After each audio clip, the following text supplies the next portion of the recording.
I always tell people, if you're below average, just try to get to average.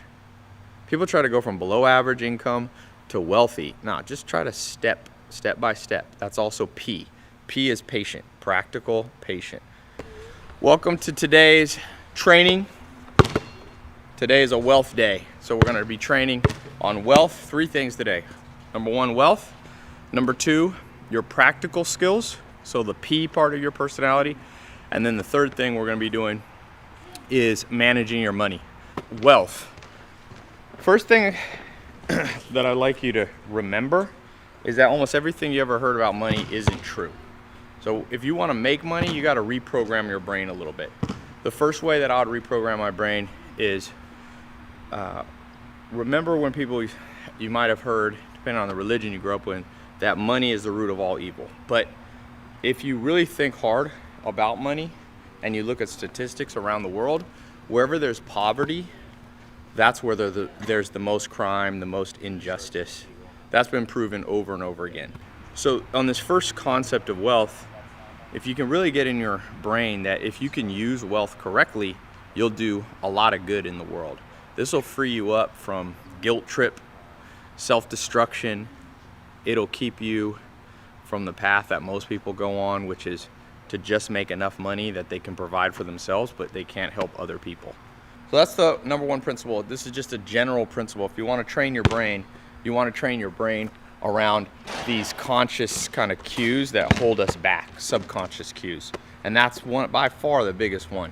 Most people have been guilt tripped about money. All right, the second thing, if you want to create wealth, we've been talking, this whole program is built around your personality type. And there's 4 main parts: PASE, practical, action, social, emotional. You need to develop all 4 of them in balance. You don't want to be strong in one and weak in the other. P is what we're going to talk about today. P stands for practical.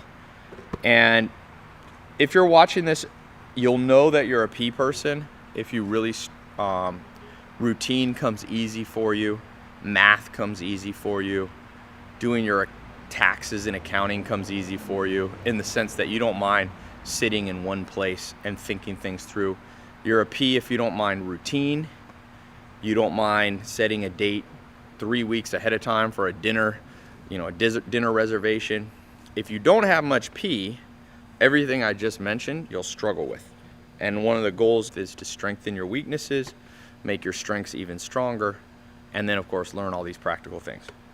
One of the simplest ways to learn practical skills and develop that part of your personality is really get good with numbers.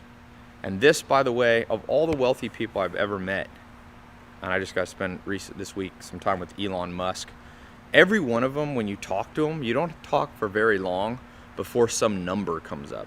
So if you grew up thinking math is hard or numbers aren't important, they are important. They're the language of money.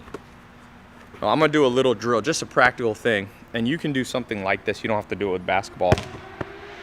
I like to just get in the habit every day of saying some numbers to myself. So I'm gonna shoot 10 free throws, and I'm just gonna go 1 for 1.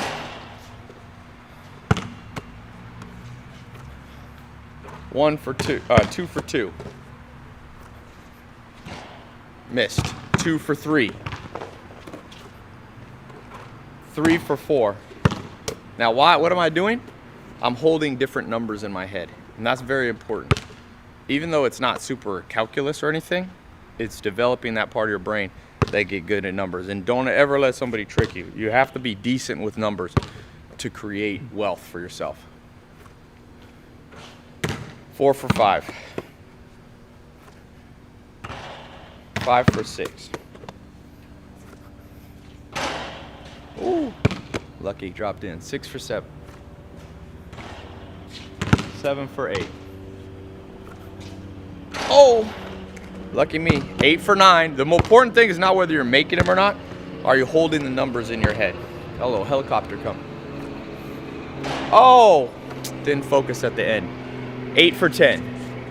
Then I want to do a little math in my own head. 8 for 10 is 80%. If you struggle with percentages, go online, do a few little percentages. The most important thing you need to know when it comes to making money is percentages and ratios. That's generally where you'll get the biggest bang for the buck. You don't need to know calculus. So the second thing is, today, at some point, whatever you're doing, try to hold a few numbers in your head. It can be playing basketball. It can be if you have 3 errands to run, be like 1 for 3, 2 for 3, 3 for 3. Just get in the habit, make lists, and make sure you number them. A lot of times I meet people that aren't good with P side of their personality. They have it in them, but they haven't developed it, and they'll make a list and not number it. They'll just be like, go to the grocery store, get whatever, clean the house, and make dinner. And I'm like, no, add numbers to that. The third thing, let's talk about managing money, some practical skills. The first thing with managing money is realizing the most important facet of your financial life that you can understand is cash flow, money in and out. It's not always about profit, because when you get more advanced with accounting, you can actually have a profit but have no positive cash flow. And cash flow, the easiest way to understand it without getting too complicated, is bank accounts either going up or down. And the first thing you want to do in life before you try to make $1 million or 6 figures is you have to change the direction of your bank account. And so that's point A, understand your monthly cash flow. So if I asked you right now, what was your bank account's cash flow last month? Was it positive or negative? Simple. If it went up, it's positive. If it went down, it's negative. And you want it to either be, at the worst case, flat line. You don't want it to be negative. It doesn't take long of letting yourself go negative that you can't recover from it. It's pretty dangerous. The next thing, that's kind of subpoint A. Subpoint, and notice how I'm doing this lesson today. It has like numbers and subpoints and all that. That's me showing you my P side of my personality, which is also, I speak a little slower, enunciate a little better. When you're doing P, you're very like down to earth and easy to follow. You're not aggressive, you're not loud, you're not sensitive. It's just kind of point by point.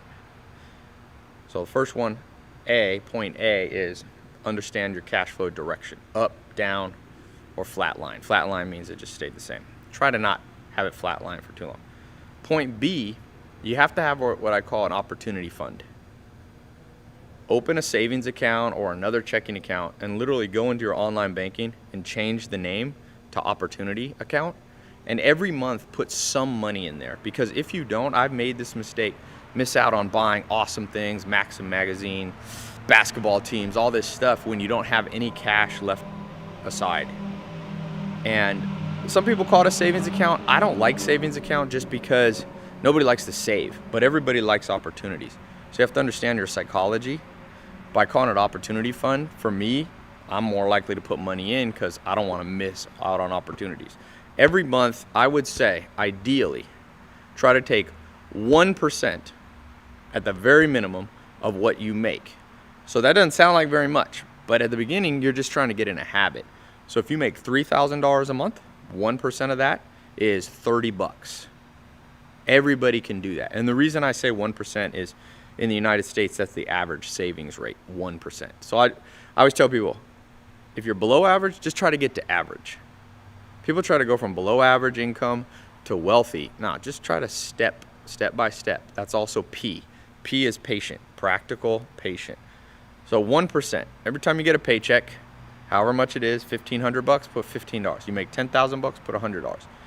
Now, I'm not saying you can't put more than that, but that's the absolute minimum, just 1%. Everybody can do that. Even if you think you're broke, you can always find a way to save 1%. The third thing, C, and this is under point 3, to manage your money. So the first practical tip, know your direction of your cash flow, negative, positive, flat line. B is open an opportunity account and put 1% minimum. You can put more. And then C, and this is a very important one, you have to start taking money that you make. This is not the opportunity fund. This is a completely separate conversation. Whatever's making you money right now, you need to take, and we'll just go easy here, but I'm going to give a slightly larger percent. Take 3% of that, of your monthly paycheck or monthly income, and reinvest it back into what's working. And here's what I mean. Let's say you work at Starbucks. So that's what's paying the bills right now. And you make $3 grand a month. 3% of 3 grand is how much? Anybody know? 3%. 90 bucks, right? 90 bucks. Take 90 bucks and buy something. It could be a book, it could be a training program, it could be a sales course on something that will help you get ahead at Starbucks. So I would start out with a How to Be Good with People book, because if you're a barista or something like that. So 3%. Now, if you're making 10 grand, 3% of 10 grand is $300. If you're an entrepreneur and you're making your money through internet marketing, make sure at least you spend $300 doubling down on your own brain. So this is a 3% education fund for whatever's working. So if you're an online marketer and you're selling cat t-shirts, then make sure you spend it, and you're making $10,000 positive cash flow, spend $300 learning more how to market t-shirts. That's a very simple thing, but I can't tell you how few people double down and invest money in what's working. And if you don't do that, it's a fool's game, because if it's working now and you invest more into it, it generally will continue to work. So that's the 3 sub-points of number 3.